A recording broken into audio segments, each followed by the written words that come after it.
There's a portrait hanging in a private collection in Massachusetts that no one is allowed to photograph.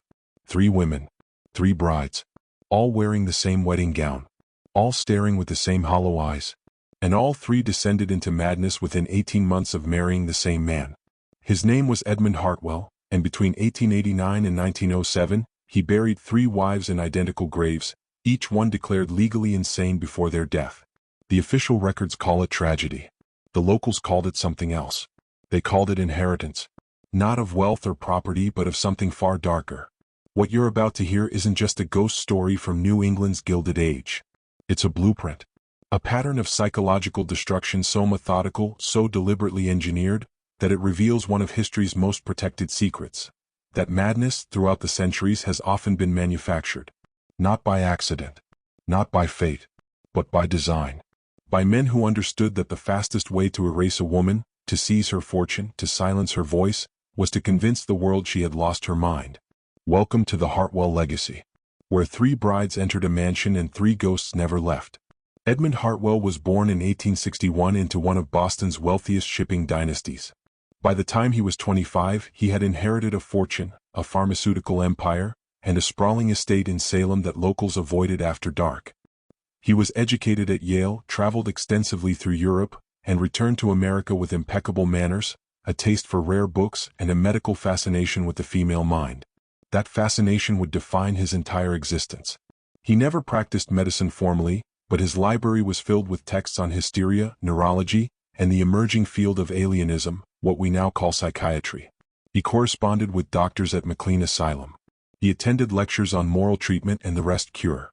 He studied how women were diagnosed, confined, and silenced. And then he married his first wife. Her name was Caroline Ashford. She was 19. Beautiful.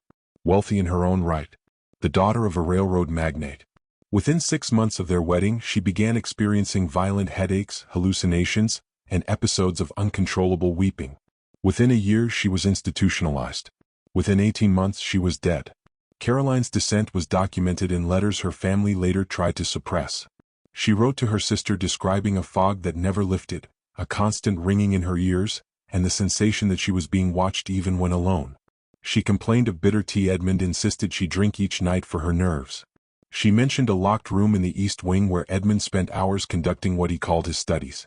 Her handwriting deteriorated over the months. The letters became frantic, illegible, paranoid. And then they stopped. Edmund declared her unfit. 2 physicians, both colleagues of his, signed the commitment papers. She was taken to a private sanitarium where she died of what the records vaguely describe as brain fever. Edmund inherited everything. Her estate, her trust, her investments. He wore black for exactly 3 months. Then he began courting again. The pattern was set. The machine was tested. And no one, not her family, not society, not the law, questioned a grieving widower who had done everything in his power to save his poor, mad wife. This is where the story moves from tragic to sinister. Because Edmund didn't retreat into mourning or solitude. He became more social, more charming, more visible in Boston's elite circles. And within a year he had found his second bride. Her name was Lillian Tremaine. She was 22, a pianist, educated in Paris, fluent in 3 languages. Her family was old money, quieter than the Ashfords but just as powerful. They were hesitant about the engagement, given Caroline's fate, but Edmund reassured them with grace and medical authority. He explained that Caroline had suffered from a hereditary condition, a weakness of the nerves that ran in her bloodline. He presented correspondence from doctors. He showed compassion and patience. Lillian's family believed him. Society believed him. Lillian herself was enchanted by him. They married in the spring of 1895, in a ceremony that mirrored his first wedding almost exactly. Same venue. Same vows. Even the same wedding gown, altered slightly to fit Lillian's frame. And within 6 months she too began to unravel. Lillian's decline was faster and more violent than Caroline's. She began hearing voices that no one else could hear. She claimed the walls of the house whispered her name. She became convinced that Edmund was poisoning her, though doctors dismissed this as a delusion common in female hysteria. She stopped eating. She stopped sleeping. She was found one night in the garden, barefoot and screaming, trying to dig something up from the soil. Edmund called for help. The same doctors returned.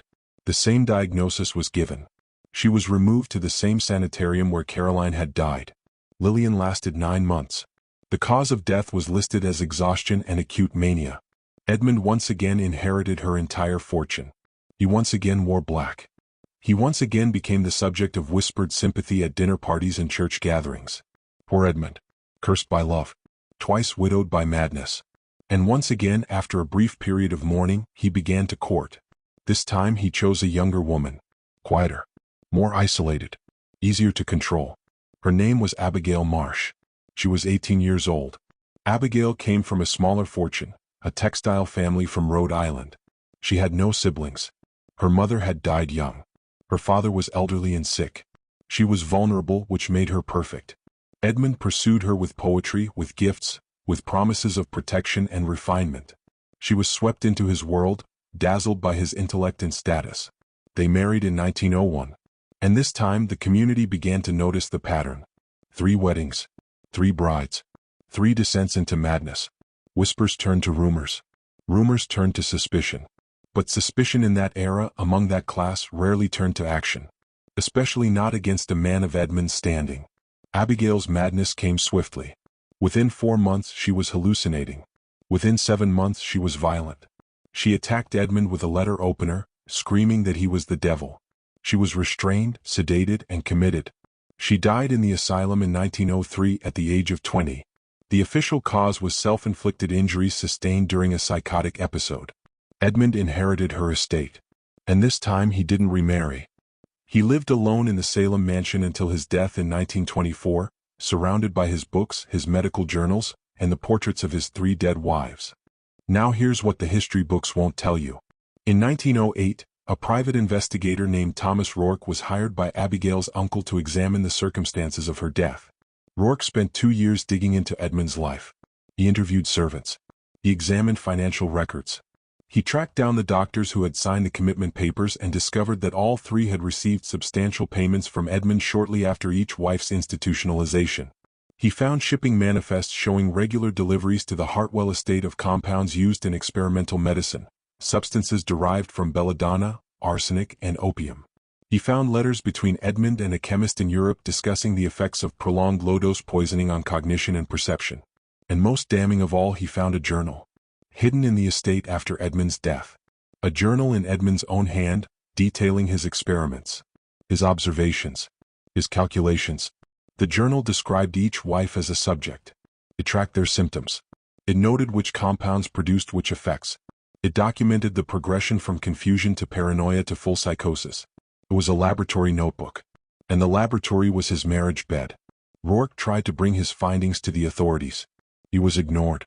The families by this point wanted silence more than justice. The scandal would have destroyed their names. The journal was confiscated by a judge with ties to the Hartwell family and reportedly burned. Rourke was paid off and told to disappear. He died under suspicious circumstances in 1912, his body found in the Charles River, ruled an accidental drowning. The story was buried. The estate was sold. The records were sealed. And for over a century the Hartwell case remained a footnote in New England history, a tragic tale of a man cursed by fate. But it wasn't fate. It was methodology. Edmund Hartwell was not unlucky in love. He was a predator who used the medical and legal systems of his time to systematically destroy the women he married, absorb their wealth, and walk away untouched. And he did it with the full cooperation of a society that refused to believe a gentleman could be a monster. This wasn't madness. It was murder. Slow, calculated, and protected by power.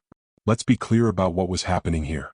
Edmund Hartwell was engaging in what we would now recognize as coercive control, medical abuse, and premeditated psychological warfare.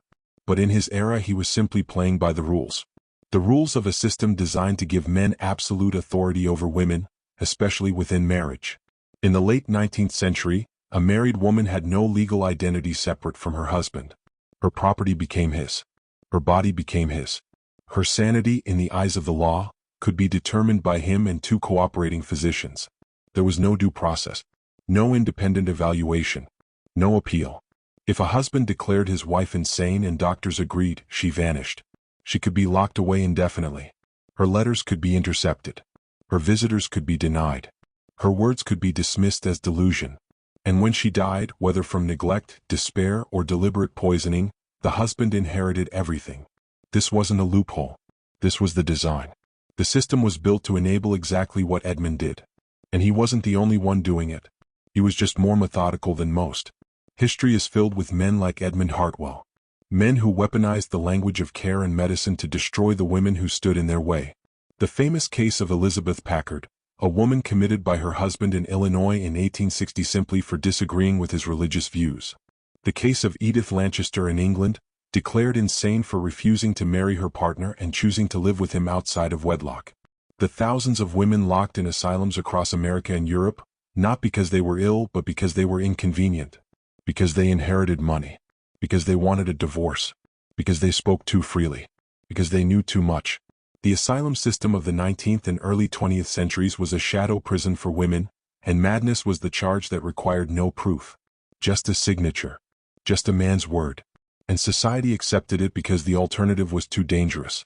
The alternative was admitting that women were rational beings who could be trusted with their own minds, their own money, and their own choices.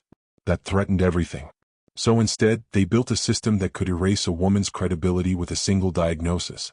And men like Edmund learned to use it like a scalpel. Now here's the part that should disturb you even more. The logic that allowed Edmund to operate didn't disappear. It evolved. The language changed. The methods became more sophisticated. But the underlying premise, that institutions can declare someone unfit, strip their autonomy, and control their reality, is still operational. We see it in modern conservatorship, where wealthy individuals are locked into legal arrangements that drain their fortunes while they're still alive. We see it in psychiatric holds that can be weaponized by family members or partners to temporarily incapacitate someone during custody battles, inheritance disputes, or corporate takeovers. We see it in gaslighting, a term we now use casually, but which describes the exact technique Edmund used, systematically undermining someone's perception of reality until they doubt their own sanity. The toolkit has been updated. The law has been reformed. But the game is the same. Power protects itself by pathologizing resistance. If you can convince the world that someone is crazy, you don't have to argue with their claims. You don't have to disprove their evidence. You just have to make sure no one takes them seriously. And that's still happening. Every single day. Let's go deeper into Edmund's method, because understanding it reveals something crucial about how power operates in intimate spaces. The servants who worked in the Hartwell household gave consistent testimony, though it was never used in any legal proceeding. They described a routine. Every evening, Edmund would prepare his wife's tea himself. He wouldn't allow the staff to do it. He insisted it was an act of devotion, a husband's tender care. The tea was always bitter, and the wives always complained, but Edmund would smile and explain it was medicinal, necessary for their nerves. Within weeks of drinking this tea, each wife would begin experiencing symptoms. Headaches, dizziness, disturbed sleep, auditory hallucinations. Edmund would then begin to isolate them. He would express concern to friends and family, noting with sorrow that his wife seemed unwell. He would reduce her social engagements. He would intercept her mail. He would dismiss servants she trusted and replace them with people loyal to him. He would, with perfect civility, construct a prison. And when she inevitably reacted with fear, anger, or desperation, he would point to that reaction as proof of her illness. It's a closed loop. You create the symptoms. You isolate the victim. You interpret their resistance as pathology. And then you call the doctors. The doctors were complicit. Let's not pretend otherwise. The physicians who signed the commitment papers for all three women were part of Edmund's social circle. They dined at his table. They were paid consultants for his pharmaceutical ventures. They had every financial and social incentive to agree with his diagnosis. And the diagnostic criteria for female insanity in that era were absurdly broad. A woman could be declared insane for reading too much, for refusing sex, for expressing political opinions, for spending money without permission, for showing excessive emotion, or for showing too little emotion. The standards were subjective and designed to be. Because the goal wasn't medical accuracy. The goal was social control. The asylum system was a tool of enforcement, not treatment. And doctors, far from being neutral healers, were often the enforcers. They held the keys. They wrote the papers. They provided the veneer of scientific legitimacy that made the whole system appear rational and humane. But it wasn't. It was a machinery of silencing. And Edmund Hartwell understood that machinery better than most. He didn't just use it. He refined it. One detail from the investigators' report haunts me more than the rest. After Abigail died, Rourke interviewed a nurse who had worked at the sanitarium. She remembered Abigail's final weeks.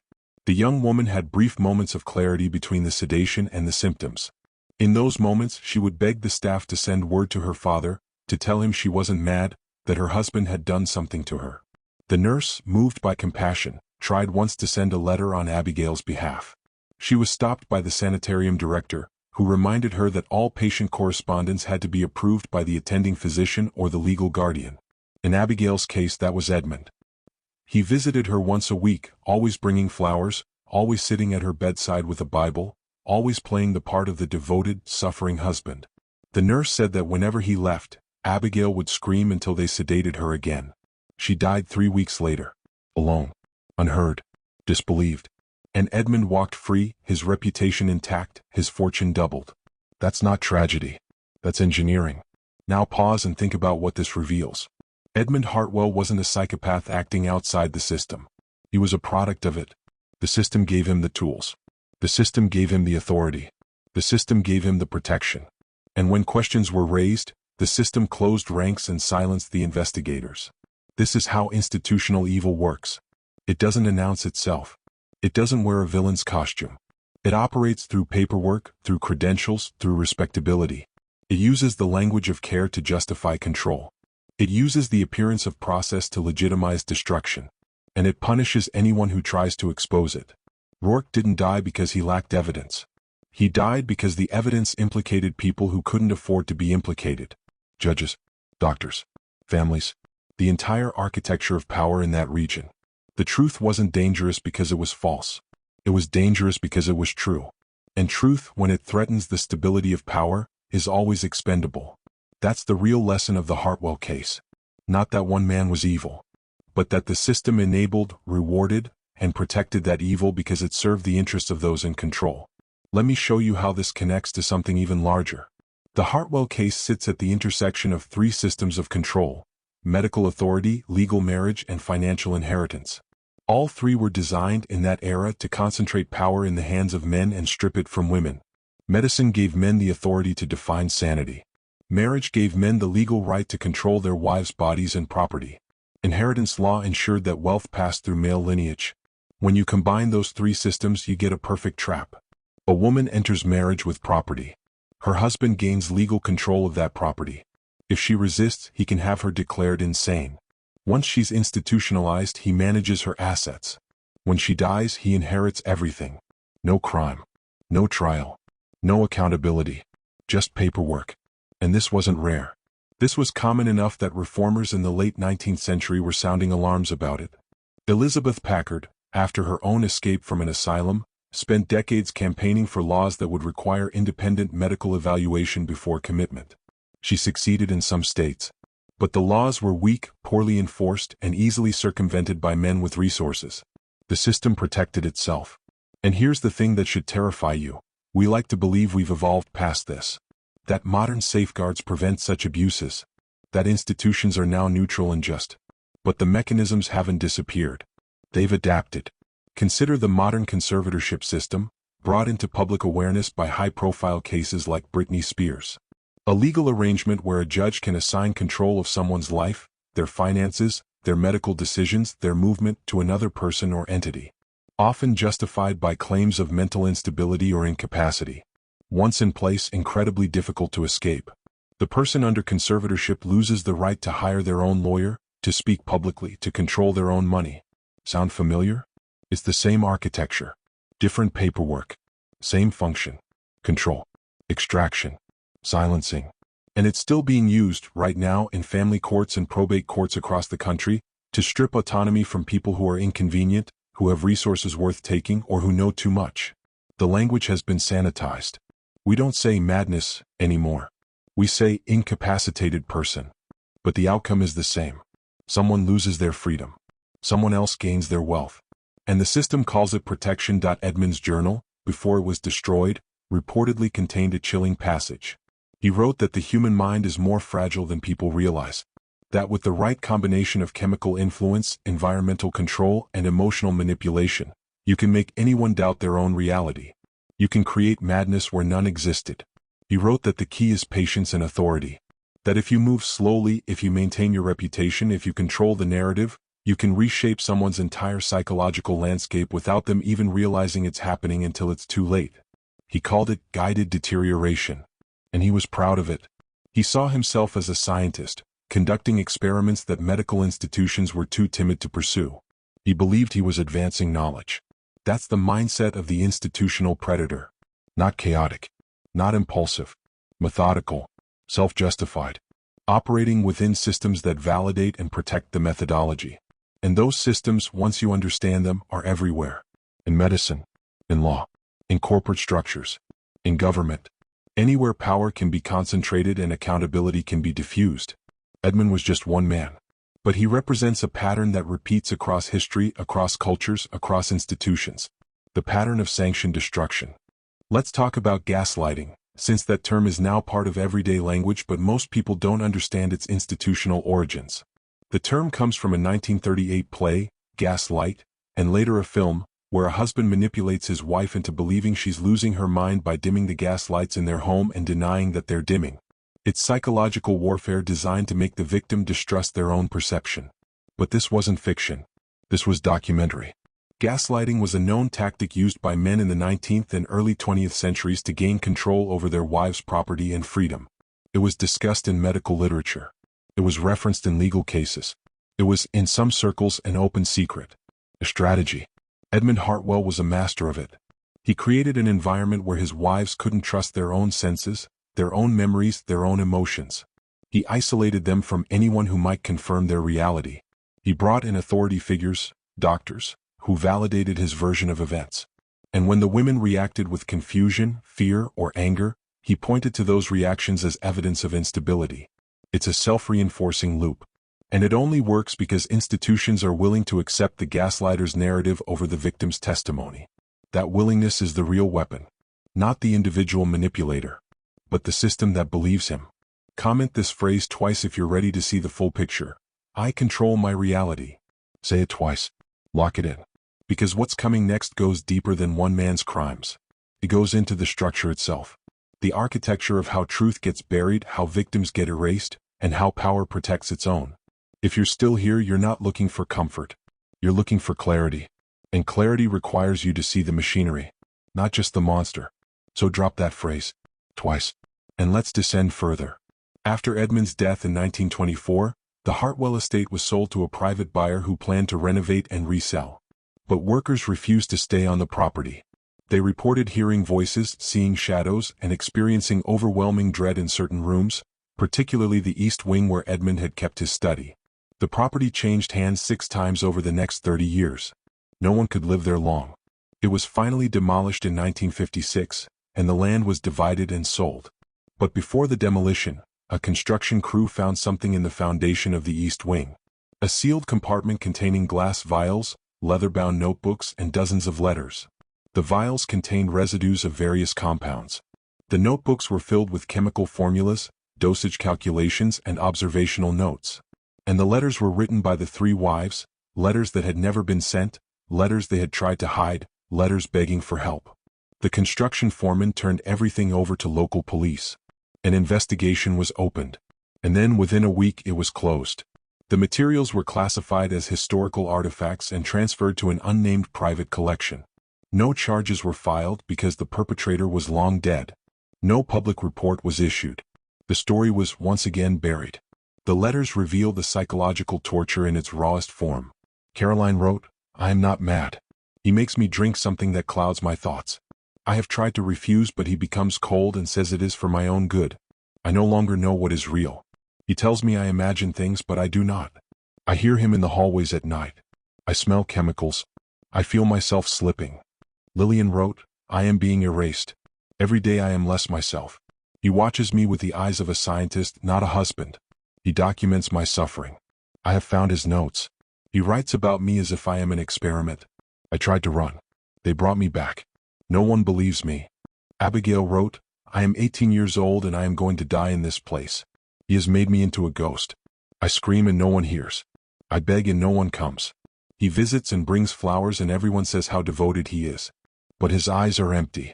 He is not saving me. He is studying me. I will not survive this." These letters were written by women who knew exactly what was happening to them. They were not delusional. They were trapped. And the system ensured that their testimony would never be heard. This is the core of institutional betrayal. It's not just that individuals commit atrocities. It's that institutions provide the cover. The medical establishment provided Edmund with legitimacy. The legal system provided him with authority. The social structure provided him with respectability. And when evidence emerged, those same institutions suppressed it to protect their own credibility. Because if Edmund was guilty, then the doctors who signed the papers were guilty. The judges who approved the commitments were guilty. The families who looked the other way were guilty. The entire framework of power that enabled his actions was guilty. And institutions don't confess. They bury. They seal records. They reclassify evidence. They discredit investigators. They wait for time to erase memory. And it works. Most people have never heard of Edmund Hartwell. Most people don't know that the asylum system was used as a tool of intimate violence. Most people don't realize that madness was often a legal fiction used to neutralize women who had power or posed a threat. The story was erased, not because it wasn't true, but because it was too true. And truth that implicates the powerful is always dangerous. Let's talk about the role of physicians in this system because it's crucial. Doctors in the 19th century were not independent scientists. They were part of a social class, part of a professional network, and deeply embedded in the economic and legal structures of their communities.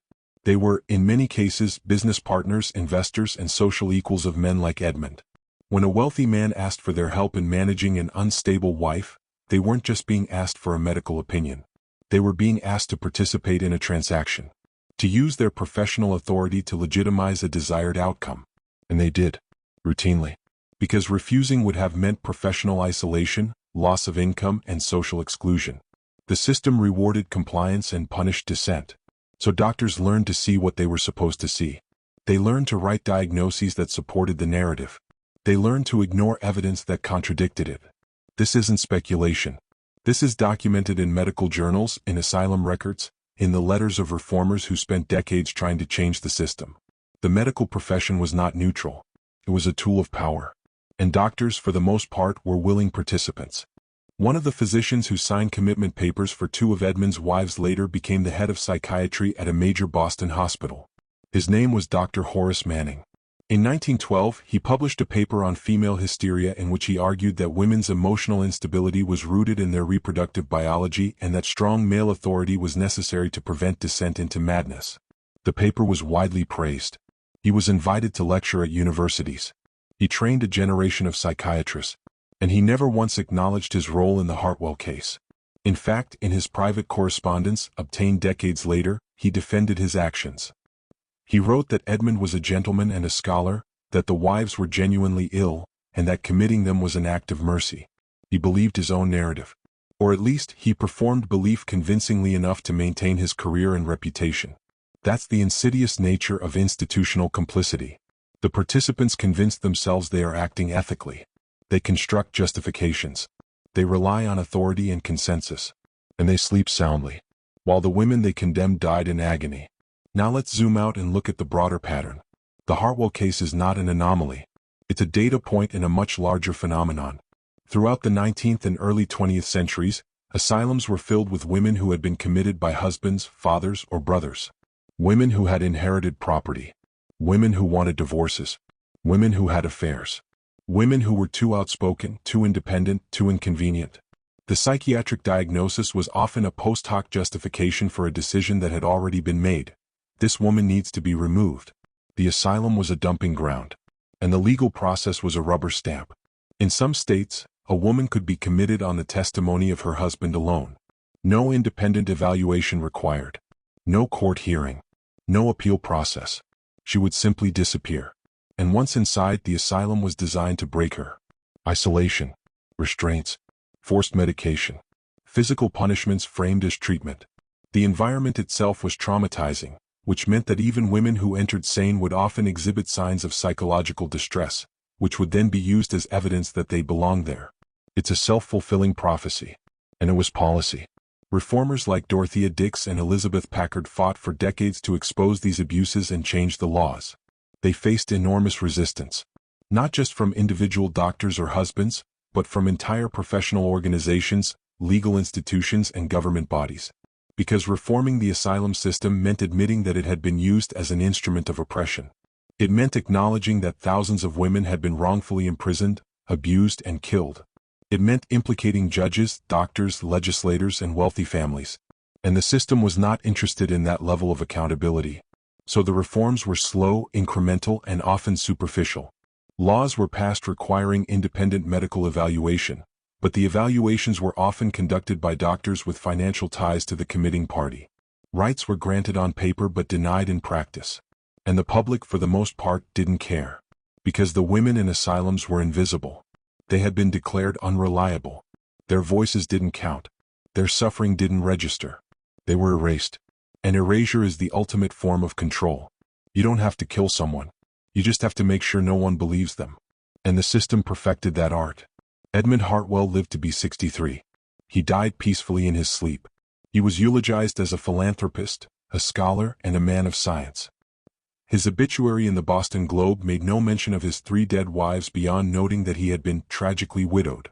His estate, valued at over $4 million, was divided among distant relatives and charitable institutions.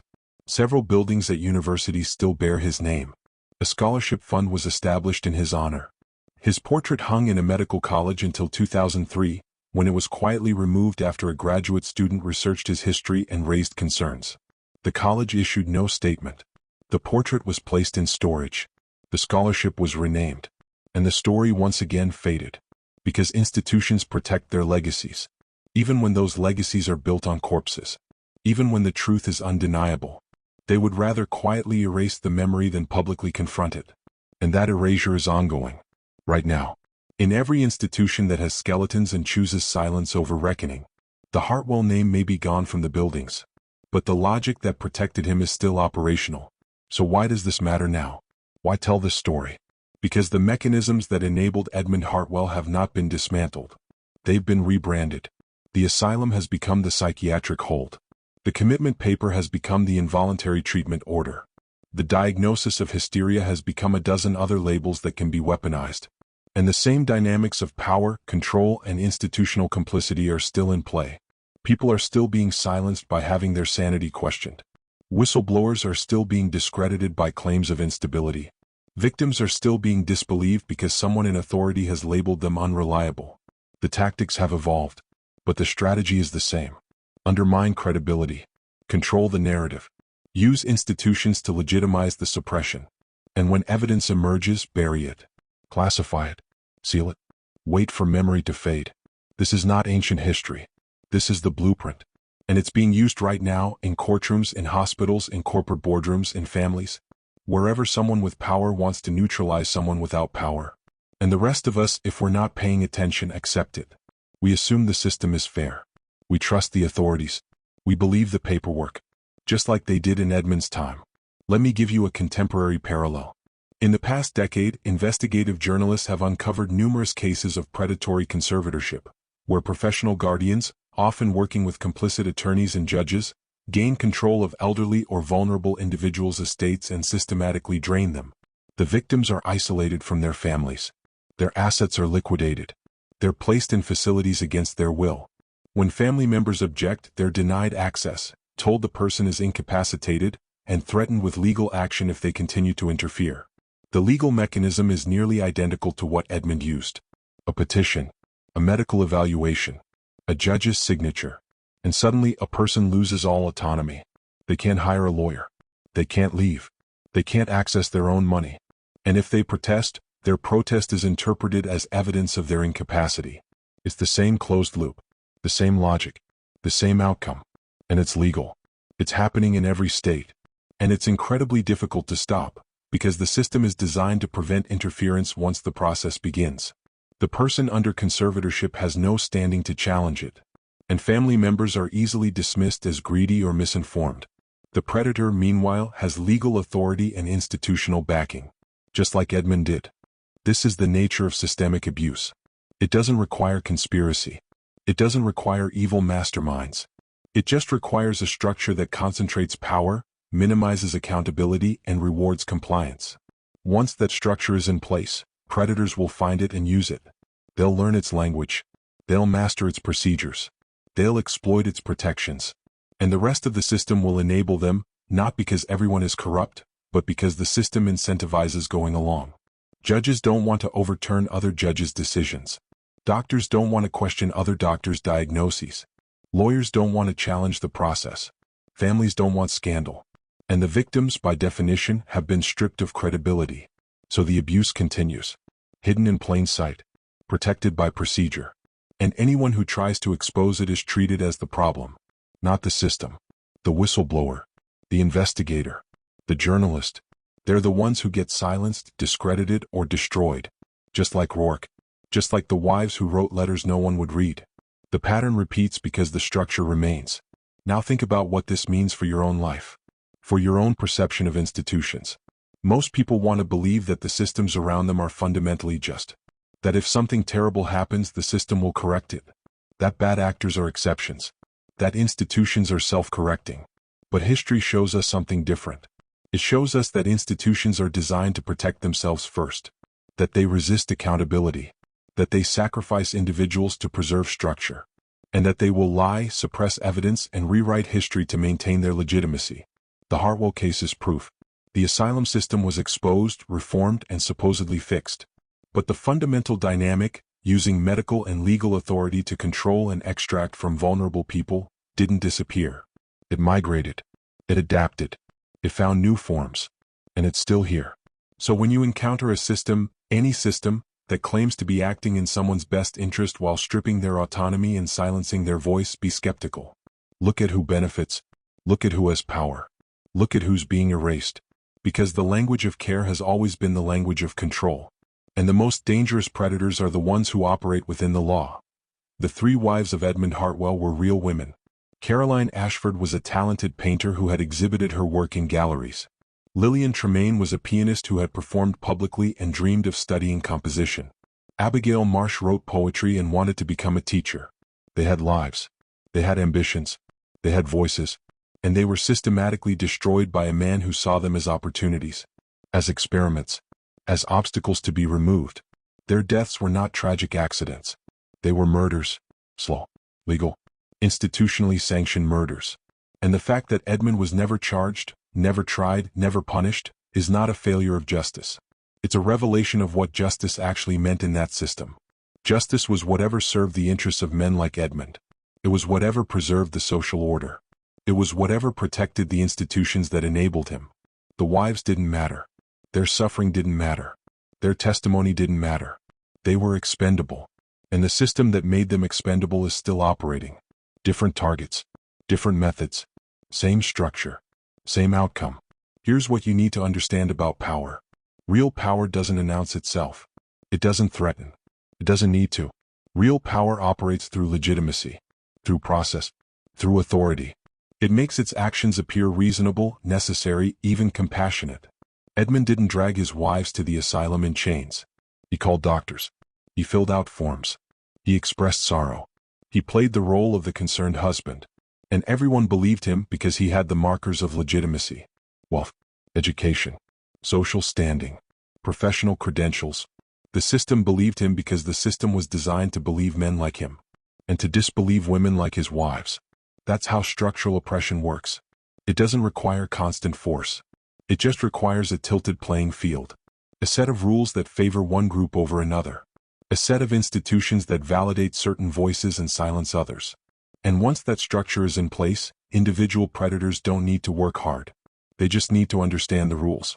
And Edmund understood them perfectly. He knew that a woman's word against a man's word, especially a wealthy, educated man, was worthless. He knew that doctors would support him. He knew that judges would rubber stamp the papers. He knew that society would sympathize with him. And he used that knowledge to kill 3 women and walk away rich. This is why studying history matters. Not to dwell on the past, but to recognize the patterns. To see the mechanisms. To understand that the horrors of the past are not safely behind us. They're part of a continuum. The asylum became the psychiatric ward. The commitment paper became the hold order. The diagnosis of hysteria became PTSD, borderline personality disorder, any label that can be used to dismiss someone's testimony. The language changes. The institutions rebrand. But the function persists. Control. Extract. Silence. And the people who are targeted are always the same. People with resources, people who resist, people who know something inconvenient, people who challenge power. The system identifies them, processes them, and neutralizes them. Sometimes through violence. More often through bureaucracy. Through diagnoses. Through legal mechanisms. Through procedures that appear fair on paper but are rigged in practice. And the rest of us, if we're not paying attention, assume it's all legitimate. We trust the process. We believe the authorities. We think that if someone is institutionalized or placed under conservatorship or declared incompetent, there must be a good reason. But Edmund's wives had good reasons too. And no one listened. Let me be direct. If you're watching this and you think this is just a historical curiosity, you're not paying attention. If you think this couldn't happen now, you're not paying attention. If you think the system is fundamentally different, you're not paying attention. The system is exactly the same in its core function. It has better PR. It has more sophisticated language. But it still concentrates power. It still minimizes accountability. And it still protects predators who know how to use it. Right now, someone is being gaslighted by a partner who has convinced their family they're unstable. Right now, someone is being held in a psychiatric facility against their will because someone with legal authority decided they were a danger to themselves. Right now, someone is under a conservatorship that's draining their assets while they're prevented from challenging it. Right now, someone is trying to expose corruption and being discredited by claims that they're paranoid or delusional. The tactics are the same. The outcomes are the same. And the institutions, instead of protecting the vulnerable, are enabling the powerful. Just like they did for Edmund. Just like they always have. So what do you do with this information? You stop trusting systems blindly. You stop assuming that institutions are benevolent. You stop believing that authority equals truth. You start asking who benefits. You start looking at incentives. You start recognizing the patterns. When someone in power says they're acting in another person's best interest while stripping that person's autonomy, be suspicious. When institutions close ranks and suppress evidence, be suspicious. When authorities dismiss victims as unreliable while elevating the testimony of the accused, be suspicious. Because those are the signs of systemic abuse. Those are the markers of a structure that's designed to protect predators. And if you see it happening and you say nothing, you're part of the structure. You're complicit. Not by action. By silence. By acceptance. By trusting the process. Edmund Hartwell relied on people trusting the process. He relied on people assuming that doctors were objective, that judges were fair, that institutions were just. And he was right to rely on that. Because most people did trust. Most people did assume. And 3 women died because of it. The portrait I mentioned at the beginning, the one that still exists in a private collection, reportedly shows the 3 wives standing side by side. They're wearing the same dress, the same expression, the same empty stare. And behind them, barely visible in the shadows, is Edmund. Watching. The artist, whose name is lost to history, apparently completed the painting years after Edmund's death, based on photographs and descriptions. It was commissioned by someone who wanted to remember what had been erased. And it's never been publicly displayed. The current owner refuses to loan it to museums or allow it to be reproduced. Some things, apparently, are too disturbing to be seen. Too accusatory. Too clear in their depiction of what happened. Because once you see those 3 women, once you understand their story, you can't unsee it. You can't pretend it was just tragedy. You can't accept the sanitized version. You see the machinery. The predator and the system that enabled him. And that image is dangerous. Not because it's false, but because it's true. And truth about power is always the most dangerous thing. I want to leave you with this. The Hartwell case is one story. One documented instance of a pattern that occurred thousands of times. Most of those stories were never recorded. Most of those women were never named. Most of those predators were never investigated. The evidence was burned, buried, or lost. The families chose silence. The institutions chose complicity. And history moved on. But the structure remained. And it's still here. Operating in different contexts, using different language, but functioning the same way. To control, to extract, to silence. And the only defense against it is awareness. Knowing the patterns. Recognizing the mechanisms. Refusing to trust systems just because they claim legitimacy. And listening to the voices that the system tries to silence. Because those voices, the ones that are dismissed as crazy, as paranoid, as unreliable, are often the only ones telling the truth. Edmund's wives knew what was happening to them. They wrote it down. They begged for help. And no one listened.